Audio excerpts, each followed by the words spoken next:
This video won't have any ad interruptions or sponsors out of respect for your time and my principles. If you find value in the video and would like to make a contribution to our channel, there's a link for you to do that in the description. Thank you to everyone who has supported us.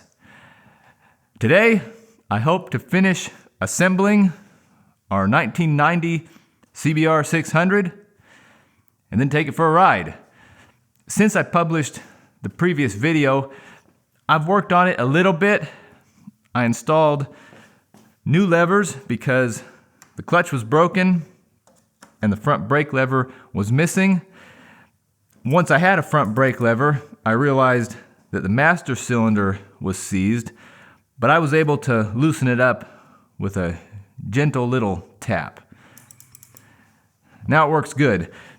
Even though I didn't notice anything wrong with the front brakes, I decided to take apart the caliper and lubricate the pins that the caliper slides on. This doesn't mount directly to the fork. There's a carrier with some metal pins that allow the caliper to slide back and forth. It needs to do that because pressure is only applied from one side. So if this was mounted solidly, it would just push on the rotor rather than squeeze. I'm glad I took it apart because some of those pins were really rusty and crusty. But I got it cleaned up, lubricated, and put back together. I also noticed that the turn signals didn't work, and the reason was a faulty turn signal relay. So blessed be China, I was able to order a new one from Amazon. If you recall from a previous video, this far left side carburetor was overflowing a little bit of gas past the needle and into the intake. I thought the problem was with the needle valve down in the float bowl, but the real problem Tell me more. I will if you let me. The problem was a clogged vent. Oh. So when gas rushed into the carburetor, there was no place for the air to go except up through that tube that the needle fits into. And as all that air was escaping, it took some fuel along with it. So I unclogged the vent, and now it runs a lot better. I also installed a fuel pump. This isn't the correct fuel pump for the motorcycle, but it's close. And I already had it. Got it with a box of parts that came with another motorcycle. I wonder if anyone can guess what those parts are for. Bet they can. This is a lot better than the fuel pump that came with the bike. I think this is just a generic automobile style pump, which wouldn't work anyway because when I was trying to remove this hose, the whole fitting pulled out. Imagine. I'm clutching my pearls. So that's the status as we speak of the CBR600. First thing we're going to do today, first thing was to describe all the things I've already done, is reassemble the air box and install an air filter. This air box only had one screw out of the many that it required, but I found enough suitable replacements in my boxes of extra. An easy way to tell if one screw has the same thread pitch as another is to put them side by side and see if they mesh. See how nice those fit together? Yep. That's elementary, but thought it might help someone. I was tempted to reuse the old air filter because a new one costs $25, which is a quarter of the price I paid for the whole motorcycle. Thank you. You're welcome. But I did the right thing and bought a new one. So I will put together this air box assembly and then reinstall my brand new air filter. Whew! That looks good, doesn't it? It does. You know your motorcycle's in rough shape when the flashiest thing about it is the air filter. Yeah. I'll finish putting this together. I got the airbox reassembled. Now I'll put the fuel tank on here. It's beginning to look a lot like a motorcycle if you squint your eyes. Made that up myself. I'll get this bolted on along with the tattered seat Ooh. and get back to you guys. The fuel tank and seat are back in place, and the three of us were just trying to figure out what the purpose of this strap is. My best guess is many years ago, motorcycles might have had a strap that a passenger could hold on to or a guy could tie down his luggage with, but that has just evolved into a useless embellishment. Kind of like those curly-Q things on the side of a hearse. If any of you guys watching have an idea about the history of this, I'd like to hear it. The next thing we're going to do is install a new drive chain because the one that's on here is rusty, stiff, and some of the rollers have even fallen off.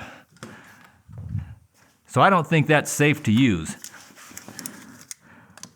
I've already found the master link, and I will attempt to remove it.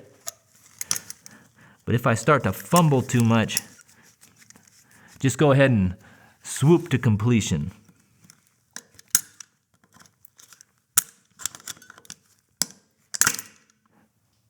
I got the chain on there, which I think makes the motorcycle look a lot more viable. And functionally, it's ready to ride.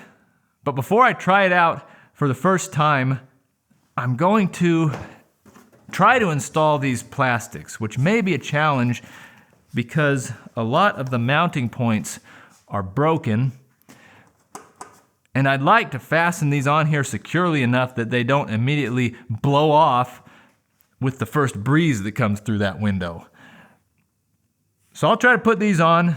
Next time you see me, I'll be ready to take this for a ride, with or without fairings.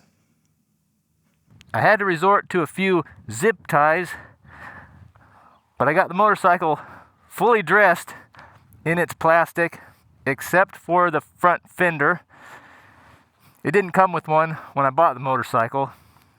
If everything goes well with this ride, and I can get the motorcycle registered for a reasonable amount of money, I might invest in a front fender, maybe even a seat. No promises though. It's already warmed up. Here we go. First impressions of the 1990 CBR600. It's not the best running thing in the world I've ever ridden. Acts like it's running out of gas. I put fuel in there.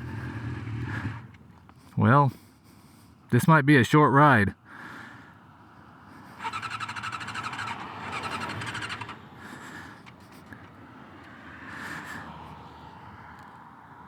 Maybe it needs a little choke.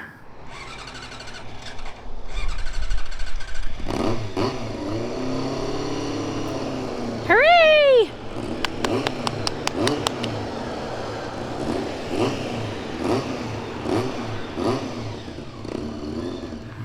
I let it run for at least 5 minutes before filming. Truth be told, I even rode it around here a little bit.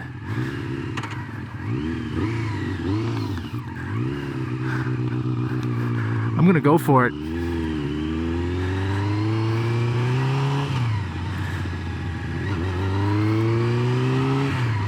Well, it's running smoothly enough.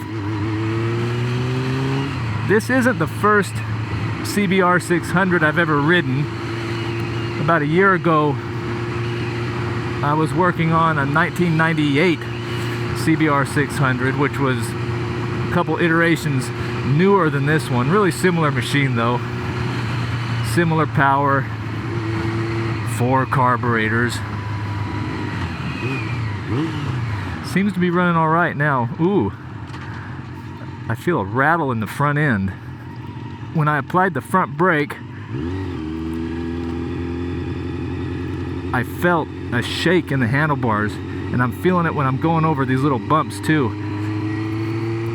I think the headset bearings are loose. Yeah.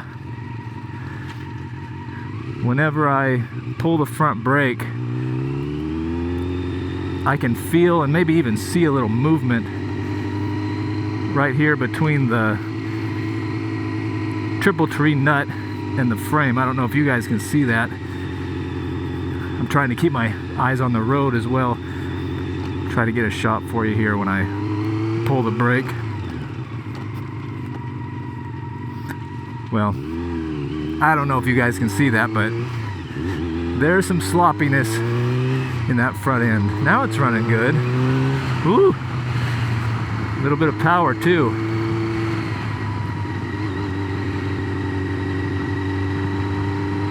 I haven't opened up the engine yet at all. I just idled around a little bit, warming it up a minute ago. I don't think it's dangerous to ride it like this, but it's a little bit unnerving. Whenever I go over a bump or apply the front brakes, I feel a wiggle.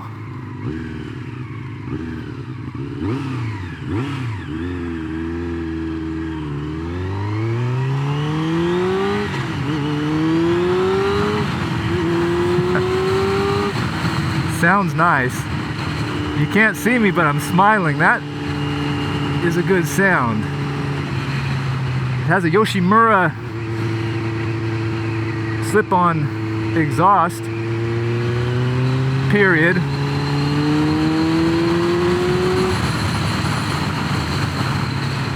That noise is intoxicating and can get a guy into trouble.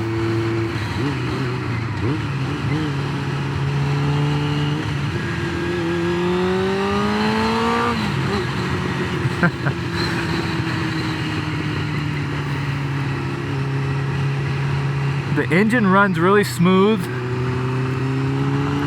although I imagine there's probably still some tiny little impurities floating around this fuel system. I installed a brand new fuel filter, cleaned the carburetors, but I doubt that they're completely clean. That might have been why it didn't want to run a minute ago. Seems to be running like it should now.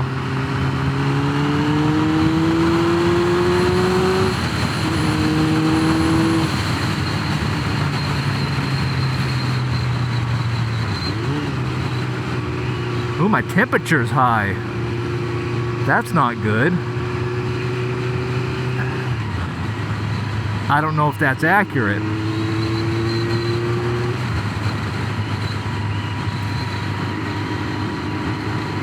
This is a dilemma.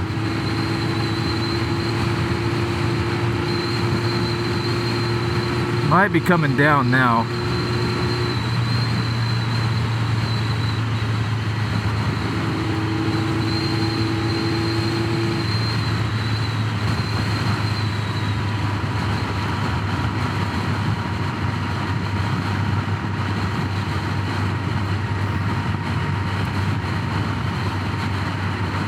This might be a shorter review than I had planned because I don't want to melt down the engine.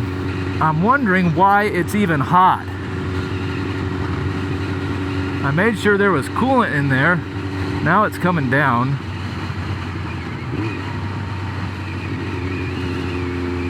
I'll take it easy for a minute it's a good place to take it easy through these corners anyway. From what I recall, it rides really similarly to that newer CBR600 I rode, except that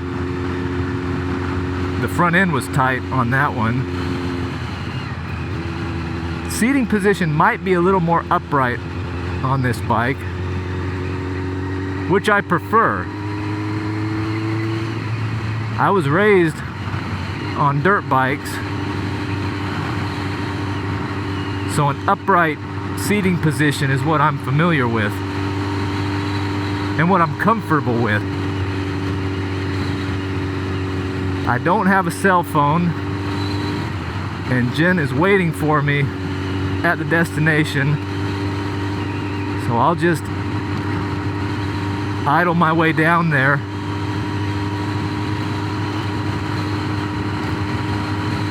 Hope I make it. It's only another couple miles, and I don't think that temperature gauge is pegged. It's just on the toasty side. Almost there. Almost there. I'll just go on the other side of that hay truck. Nelson Hay for all your hay needs. Shut this thing down, poor girl. Well, it wasn't the best first ride in the world. First, I discovered that the front end is loose. I think there's a problem with these headset bearings.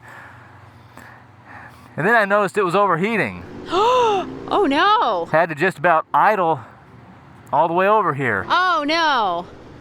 Hard to say why. I imagine I'll figure it out. Either there's something wrong with the gauge itself, maybe the thermostat isn't opening, or it could be the front fender is necessary for proper air direction to cool the engine, force the air into the radiator. In any case, we're not going to be getting any of those nice third-person shots like we usually do on a first ride video. But sometimes things don't always go according to plan. Time to get the truck, bring it back home. You don't think you can limp it home? No, I don't think I could muscle, oyster, or barnacle at home either. Okay. For that matter. Don't want to try, out of respect for the machine. I'm at least $250 into this project, after all. We'll load it up, get it home, figure out what's wrong. Thanks for watching. How about a slushie? Yeah, this is icy colors. Uh-huh. I see the resemblance.